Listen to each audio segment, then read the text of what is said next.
Hey everyone, David C. Anderson here coming at you from the Knife Center. And while the holidays are rapidly approaching, there is still time to get a Christmas gift in this year. So we're going to take a look at some items here that feel a little bit special. Let's check them out.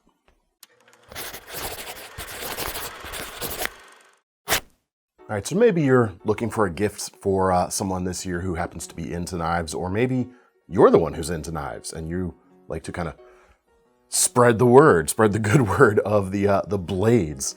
And in either case, the question is, what do you get? Well, I've got a few things here, as mentioned. First and foremost, if the person you're thinking about needs a sharpener or needs a sharp knife, doesn't know how to sharpen a knife, maybe they've never sharpened a knife before, and this is something that you could give to someone who has no interest in being a knife person at all, but get them a good sharpener. The Spyderco Sharpmaker is something I have personally given many, many times over the years to friends of mine who are not knife people, and primary purpose for these is something to sharpen their kitchen knives with.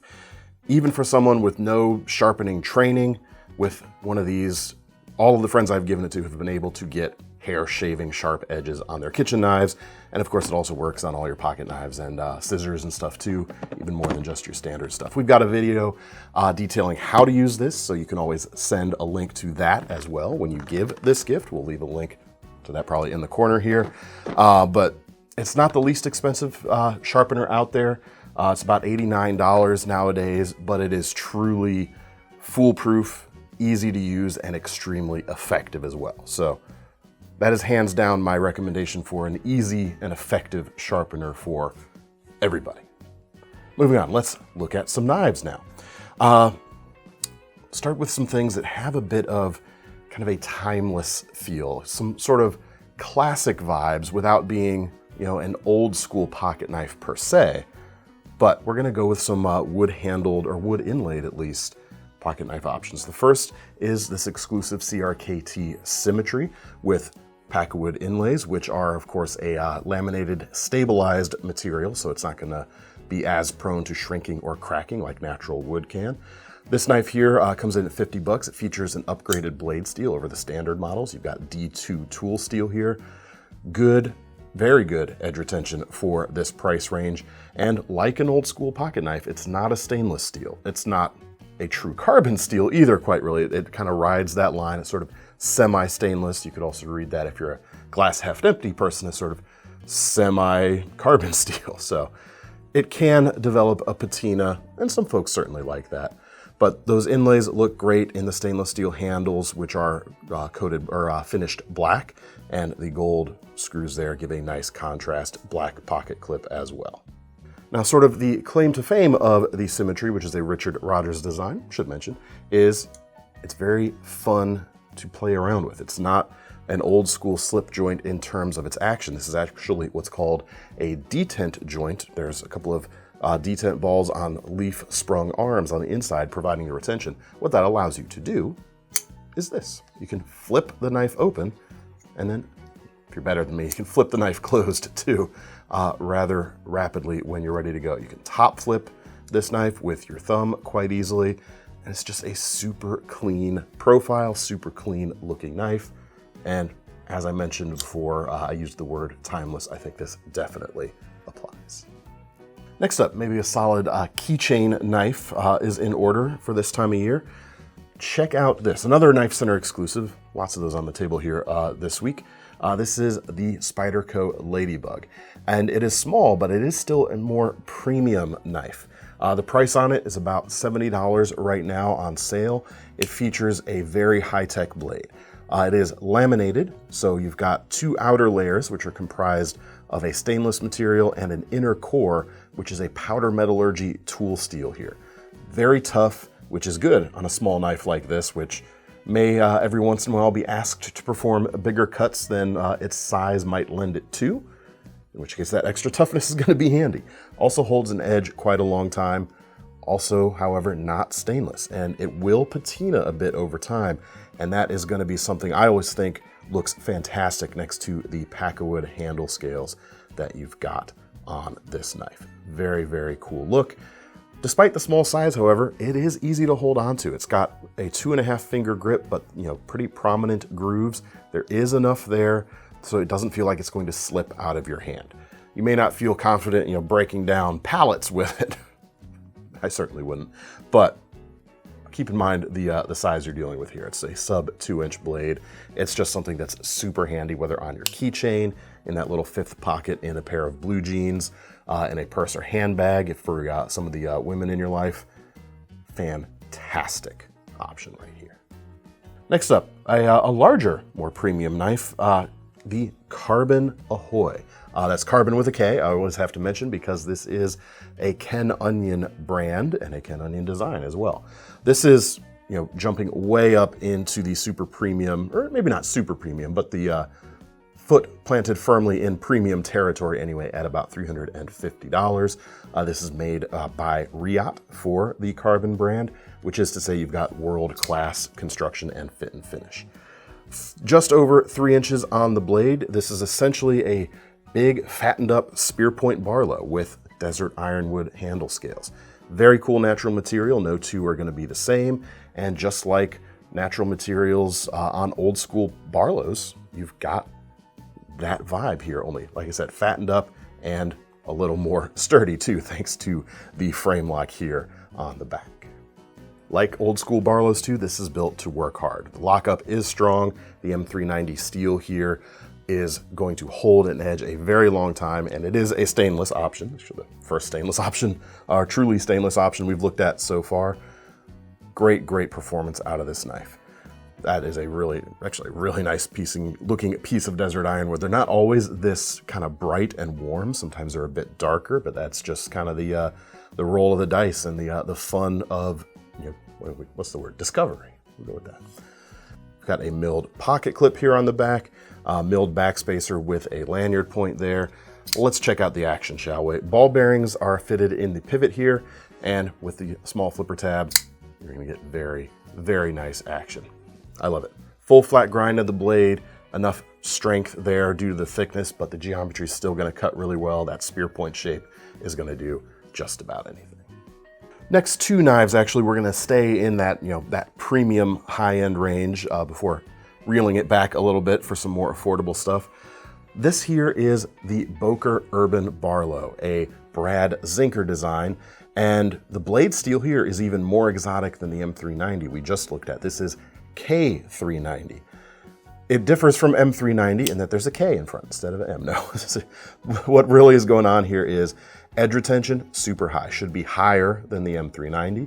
It's also going to be tougher than the M390. But again, this is not a stainless steel option right here. But it is a steel that just seems to keep on cutting, barely ever wanting to quit, even after a lot of use. The blade is just under 3 inches long. You've got almost a full height hollow grind, meaning the edge itself is very thin and it's going to feel excellent slicing through material in your daily life. Titanium handles with integral bolsters. Actually, that's the same, I should have said that about the Karbon as well. That is also the style of construction there. Rather than a natural material for the handle, however, we've got micarta, burnt orange micarta in this case on this KnifeCenter exclusive, which has a bit of a kind of ruddy orangey look as it kind of absorbs the oils from your hand over time. As you use it, it gets a little bit redder. Looks really cool, I think. Price on this is really cool too. I should have mentioned that already. About $260 right now. There is the closed profile. As you can see, we've got a nice broad pocket clip for a good amount of retention and a top style front flipper, which I can use pretty easily. Just rolls open in a super crisp fashion. You do also have the small blade cut out right there. It's a little difficult for me to get my thumb in there unless I kind of pinch with both fingers, but it does work, and it also works really well for a two-handed open in kind of classic Barlow fashion.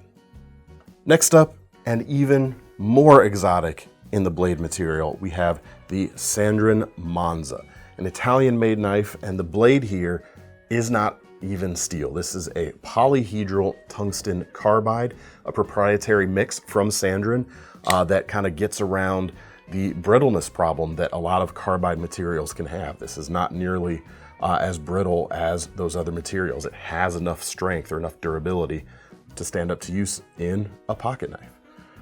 About 3.4 inches on that blade. You've got the tungsten, like kind of the raw finish on the side, and the edge itself really, really highly refined. You can see that reflectivity off the edge, in fact. And K390 is, that we just talked about on the Urban Barlow, is one of the most high performing steels you can get today, truly. The tungsten carbide blade material here goes even further. Like the edge on this literally just about won't quit. When you go to sharpen this, you are going to need some diamond stones and a lot of patience to make it happen. But at least you're probably not going to have to do that hardly. We'll see. Handles here are made of titanium for about $469. There is also a zirconium handled option for more weight, if that's what you want, and more exotic more exotic materials. In any case, that one's real pricey, about $5.99, but it is also available. We've got reversible cast pocket clip. I think it's cast anyway. I don't think it's milled.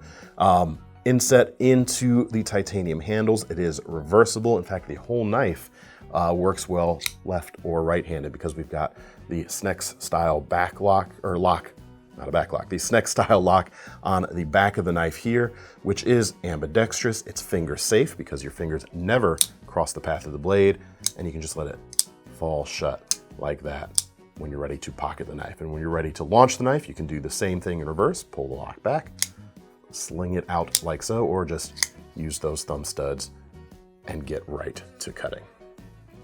All right, if your budget is considerably less, I got two KnifeCenter exclusive CIVIVIs here to talk about, two of their most popular models, in fact. We've got the Elementum II and the Baby Banter in similar configuration, red and black coral style G10 with S35 VN blades, both under $100. The Elementum II sitting right under at that $99.95 mark at this point in time, and the Baby Banter, a Ben Peterson design, coming in $87.50 right now. On the Elementum II, we've got a 3-inch blade with a high hollow grind, drop point profile. Those are like the perfect list of specs for an all-around do most everything EDC. This thing has that, and like all CIVIVIs, it's got a very thin, very sharp edge, which is only going to help with that everyday cutting too. The neutral handle should work with just about any hand size. You've got a right side deep carry pocket clip inset into the G10 handle scales there. And the button lock provides nice smooth action, as you can see. Also, as I like to say, finger safe, because you never put your fingers in front of that path when you're closing, which is always nice. And yet the flipping action with the flipper tab is still good. You can also flick it open by holding the button lock down and swinging as well. Just the Elementum is such a success story for CIVIVI. It is the knife that is almost always a good answer to just about anyone. And this follows in the footsteps of the original. It's the same size, just a little bit thicker, and with a really, really cool locking mechanism to boot. The Baby Banter is great for if you need something or want something a little bit smaller. About 2.35 inches on the blade length, but despite it being such a small knife and folding up into such a small, very pocketable size, great for that fifth pocket as well, especially if you take the pocket clip out. Despite all of that, you can still get a real solid grip on it thanks to the finger choil here at the back that kind of comes into the blade, cuts a little bit of the usable edge off as a result, but the trade-off is you can use the edge that's there much more confidently than you might be able to otherwise. We've got a reversible pocket clip on this knife. As you can see there, you've got the pocketed section on the front side. It is deep carry with some nice flush screws right there. This is a liner lock, which is certainly safe to use. When I say finger safe, on other lock styles, all that means is you don't have to put your finger in front of the sharpened edge when you're closing. You do on this one. It's certainly easy to get used to. I personally have never cut myself when closing a liner locking knife. So don't let that scare you anything. It's just something. Really cool little blade shape, high flat grind, versatile kind of spear point profile to it. Fantastic little knife. Speaking of which, Victorinox. Everybody loves a Swiss Army knife. This is something I've said a lot. Even non-knife people, or people who, even to a certain extent, look down on knives, seem to appreciate a Swiss Army knife. And we've got a few exclusives here to check out. One is the Bantam in our exclusive red A-Lox color on this model. Just $27 right now. So very easy to afford and very slim. Very easy to put for anyone to find a place for it. I mean, check it out. It's just a single layer thick, which means it only has one back spring on it. And for that, or with that package, you get a blade and you get the combo tool, which does a lot. It does flathead screw driving. This corner is actually sized to, in a pinch, do some Phillips head work. It'll open bottles, it'll even open cans, and you've got the wire stripper notch there. You can also pry with it, of course, light prying. Lot of utility wrapped up in a super, super minimal package. And it looks great too. I mean, the red A-Lox just looks fantastic.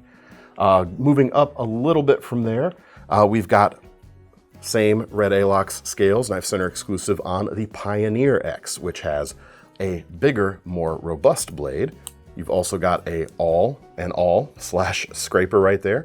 You've got, instead of the combo tool, you've got the functionality split up between two items. You've got your cap lifter with a broader flathead / pry tool and the wire stripper notch. You've also got a dedicated can opener with a smaller flathead that will also do some Phillips head work. And the X in Pioneer X means that it has a pair of scissors as well. And these are some of the best small scissors you can find pretty much anywhere. Price on that is about $62. And then one more to mention, at about $74, we have the Farmer X, which I just picked up the Pioneer again. The Farmer X has the exact same tools as the Pioneer X with one addition, and that is the wood saw. And like their scissors in this format, their wood saws are, for a pocketable multi-tool saw, pretty much unbeatable. I mean, Leathermans are good too. Something about the Victorinox just seems to be so good, so satisfying. Check them out. Now for something in a similar form factor that's even more premium, if there's one complaint that folks have about Swiss Army knives, and I think it's something for most folks out there, it doesn't really make too big of a difference, but it is that they don't use a premium steel. It's stuff that, you know, is easy to sharpen, but certainly doesn't hold an edge very long. If you want something like a Swiss Army knife that will hold an edge for a long time, check out our exclusive MKM Campo 8 models. Here's a version right here with red burlap micarta handle scales. Very cool look. You're not going to find that on a Swiss Army knife. It also has a blade made from M390 steel. As mentioned before, this is a steel, stainless steel that is going to hold an edge for a good long while. Very cool to see that on a tool such as this. Apart from that, you've got on the reverse side a 3D Phillips head screwdriver and a corkscrew, which is something no Swiss Army knife in this size does, in the current lineup at least. On the front side, you've got excellent pair of scissors, you've got an excellent wood saw, and you've got a can opener and a cap lifter here with a flathead on the tip as well. Great option, I think, especially with this particular tool set, very well suited to anyone who likes to do any kind of outdoor activities, camping, mountaineering, hiking, even hunting, all of that sort of thing. Great option. Another burlap handled knife here to check out. This is our exclusive CJRB Feldspar, which is another great knife for anyone who likes to do outdoorsy stuff, I would say, but also a good just all around utility pocket knife. 3.5-inch blade, D2 steel, stone washed finish. That is just a recipe for a working class blue collar, get the job done type of knife at a price of just $45 right now. The burlap micarta here will give you a little bit of extra texture and a little bit of extra grip, which is quite nice. We've got a deep carry pocket clip, which is reversible. We've got a red pivot collar for a little added spice. Inset liner lock, ball bearings in the pivot, nice snappy action. I mean, come on. It is an incredible value on a very well-built knife. And one more knife, kind of a similar form factor, but a little bit larger in the handle. For folks who have larger hands, this is going to be a very good option, and the blaze orange color on this Aegis AT, which is exclusive to KnifeCenter, is going to make it easier to find in the outdoors as well. And truly, I think this is a outdoors folder. This is going to be a great option there. 3.13-inch blade of D2 steel with a full flat grind, great slicing geometry. Like I said, nice big handle, some texture from the injection molded color right there. You've got an ambidextrous crossbar lock right here, and you've actually got an assisted opening mechanism behind it. In conjunction with that, you've also got a spine mounted safety right there. So if you are at all worried of an assisted opening knife accidentally getting kicked open, that's a nice bit of peace of mind. And even if you're not worried about that, it's just a nice added bit of peace of mind too. But when you're ready to go, pull it out of the pocket, click the button on the spine, pop the thumb stud out, and wham, ready to go. Nice, dependable action means the knife is going to be always ready when you need it. Priced right now, just 60 bucks. Last but not least, I have a non-knife item from a knife company, which is a good way to kind of spread the word of the knife. If you're gifting to someone who a knife might not be appropriate, this has some good things going for it. This KnifeCenter exclusive red version of the TI2 Designs Techliner Super Shorty pen, just marked down right now to about $33. And yeah, it's kind of a lot for a pen in general, but when you get into the world of like high-end pens, it's actually very affordable. And this has some features from the original custom design by Mike Bond, and namely that being the shape and the magnetic cap. Here you can see the size of the pen. It's nice and compact, and that is so much fun. The cap will just pull itself in and nest perfectly. It's just enough length there to be able to write with it without it being super small, too small for larger hands. I do have slightly larger than average hands myself, but have no problems writing with one of these. And like I said, it is just so much fun. Check those out. Aluminum for the handle construction. Takes a Schmidt Megaline 4889 refill, so anything that's compatible with that size will work. Just super great. Check that out. Make a great stocking stuffer and would go really nicely with a lot of the red-handled stuff, or red accented stuff we've seen so far today. Anyway, that's all I've got for this video. Hope everyone is having a happy holidays, and for those that are not, wish you some peace here in the meantime. Let me know what you thought of the knives. Let me know, well, you don't have to let me know if you'd like to get your hands on one of them, but if you would like to get your hands on one of them, there are links in the description that'll take you to KnifeCenter.com. While you're over there, don't forget about our Knife Rewards program, because whether you're gifting something to yourself or someone else this time of year, you'll be able to earn some free money back to spend on a future knife. I'm David C. Anderson from the KnifeCenter signing off. Happy holidays, everyone.